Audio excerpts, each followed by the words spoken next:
Jadi orang-orang yang membangun rumah tangganya, ya, kehidupan dalam langkah pernikahannya sampai dia berjalan dalam ketakwaan kepada Allah, sebetulnya nggak sulit tentang dunia. Gitu. Jadi mohon maaf nih kalau dengan kalimat ini barangkali kurang menyenangkan, gitu kan? Kalau ada persoalan yang tidak pernah tuntas, padahal mungkin secara materi tercukupi, gitu kan?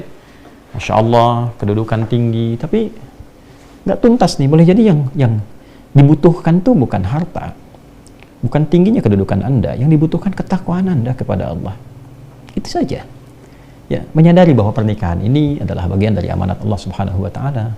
Rumah tangga ini amanat, setiap amanat dipertanggungjawabkan di hadapan Allah Subhanahu wa taala.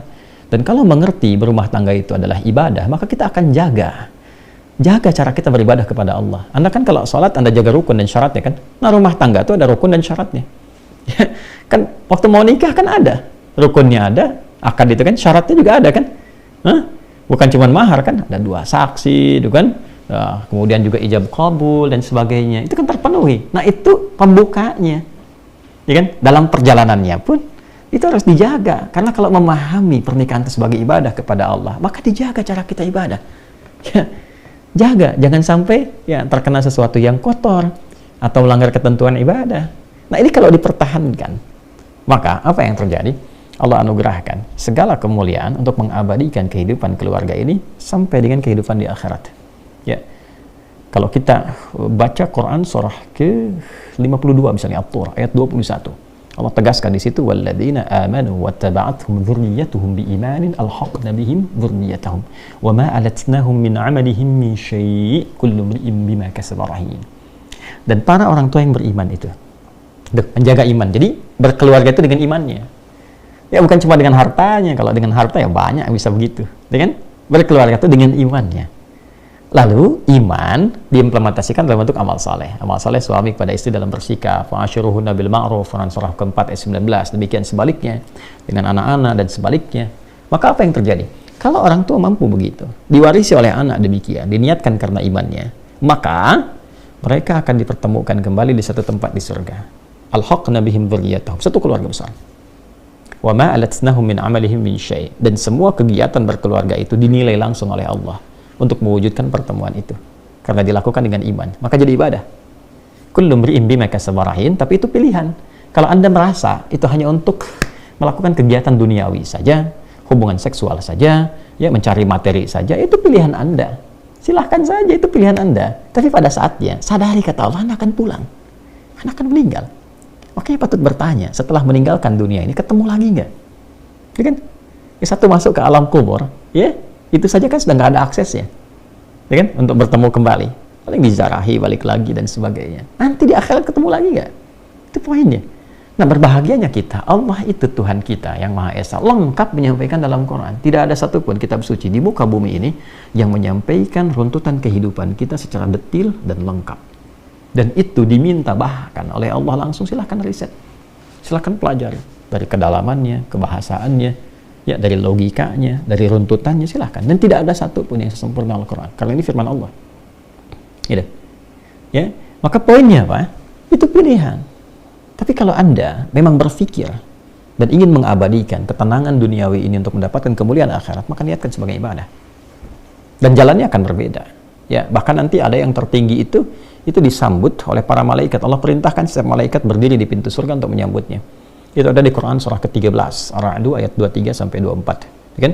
Jannatu 'adni yadkhulunaha wa man salaha min abaihim wa azwajihim wa dhurriyyatihim wal malaikatu yadkhuluna 'alaihim min kulli bab. Salamun 'alaikum bima sabartum fa ni'ma 'uqbad dar. Ada satu keluarga besar yang masuk dari surga Aden. Satu keluarga. Ya, ada suami dan istrinya, ya.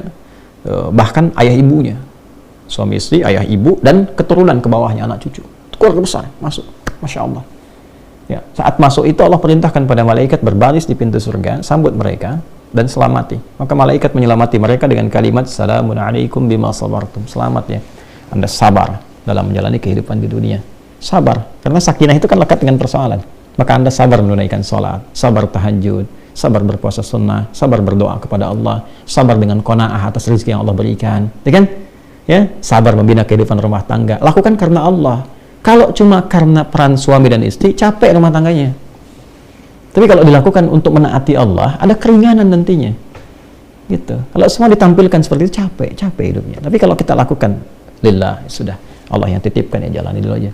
Bismillah, pelan-pelan. Dia akan ketemu jalannya, Allah akan arahkan pada kebaikan yang mendekatkan kita kepada Allah. Itu poinnya. Ya.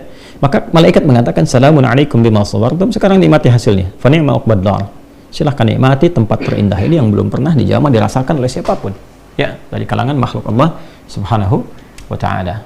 Jadi ini poinnya teman-teman sekalian. Jadi poin pertama, bila kita ingin membuka kehidupan rumah tangga yang baik sebagai anak, sebagai ayah, sebagai ibu, suami, istri, maka yang pertama, bangun visi kehidupan itu sebagai ibadah. Sebagai anak, rasakan tentang ibadah. Ibadahnya apa? Allah perintahkan dengan menaati orang tua. Kepada ibu bagaimana? Itu diletakkan setelah tauhid loh. Ya, di Quran surah 17 ayat 23, wa qadha rabbuka alla ta'budu illa iyyah, itu tauhid. Wa bil walidaini ihsan. Dan bakti pada orang tua. Jadi bakti pada orang tua diletakkan setelah tauhid. Makanya nilainya tinggi. Anak yang selalu berbakti pada orang tua, ayahnya, ibunya, terutama ibu itu, dekati, sayangi, muliakan, berikan apa yang mampu kita berikan. Itu ridha Allah turun. Karena letaknya itu dekat sekali. Antara tauhidullah, menaati Allah Subhanahu wa ta'ala, bertuhan kepadanya, setelah itu dilekatkan. Allah perintahkan untuk ibadah. Ibadah pertamanya apa? Setelah bertuhan. Bertuhan itu membuktikannya dengan sholat. Yaitu ada di Quran surah 20 ayat 14. Innani anallahu la ilaha illa ana fa'budni wa aqimis salata li dzikri. Sudah kita sholat, menyembah, bertuhan kepada Allah, diperintahkan kita. Hal pertama yang dilakukan sebagai implementasi sholat, mencegah perbuatan keji dan mungkar, dampaknya kepada khalayak luas dari makhluk Allah, orang tuamu dulu. Ya, jangan sampai baik pada orang tua orang lain, baik pada orang lain, pada orang tua sendiri ada masalah. Ya, wabil walidaini ihsana. Ya, bahkan walaupun dalam keadaan sepuh, ya terus hormati, sayangi, muliakan, itu dampaknya ke rumah tangga apa? Luar biasa. Dampaknya kepada pribadi kita bagaimana? Luar biasa. Ya. Adik-adik yang sedang belajar, teman-teman misalnya, minta ridha ayah, ibu, ya. Saya melakukan demikian. Minta ridhanya, minta doanya, dan dampaknya luas sekali, besar sekali. Ada ketenangan, kedamaian, ketentraman, keyakinan, ya. Dan Masya Allah, ya, babnya ke depannya kesuksesan, kebahagiaan. Itu poinnya. Boleh jadi Allah akan cukupkan. Pokoknya kalau diarahkan ke ibadah, Allah berikan qanaah. Setiap rezeki kita syukuri. Nanti ujung-ujung di akhir puncaknya itu, semua kenikmatan datang. Bahkan ada yang dari ujung kepala sampai ujung kaki, rasa-rasanya dimudahkan oleh Allah. Bahkan ada yang tidak membeli gitu, ya. Itu kemudahan-kemudahan yang Allah berikan, tapi dasarnya dibangun untuk ketakwaan. Itu pun dibangunnya ketakwaan untuk ibadah lagi. Nah, ini poinnya teman-teman sekalian.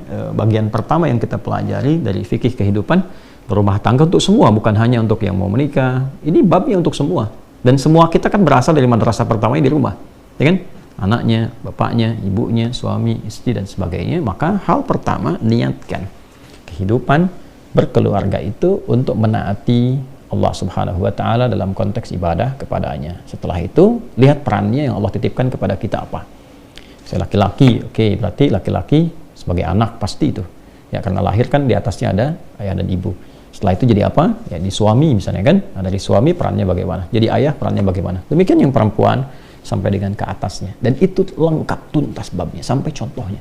Sampai contoh, Masya Allah, di Islam itu. Sampai sejarahnya.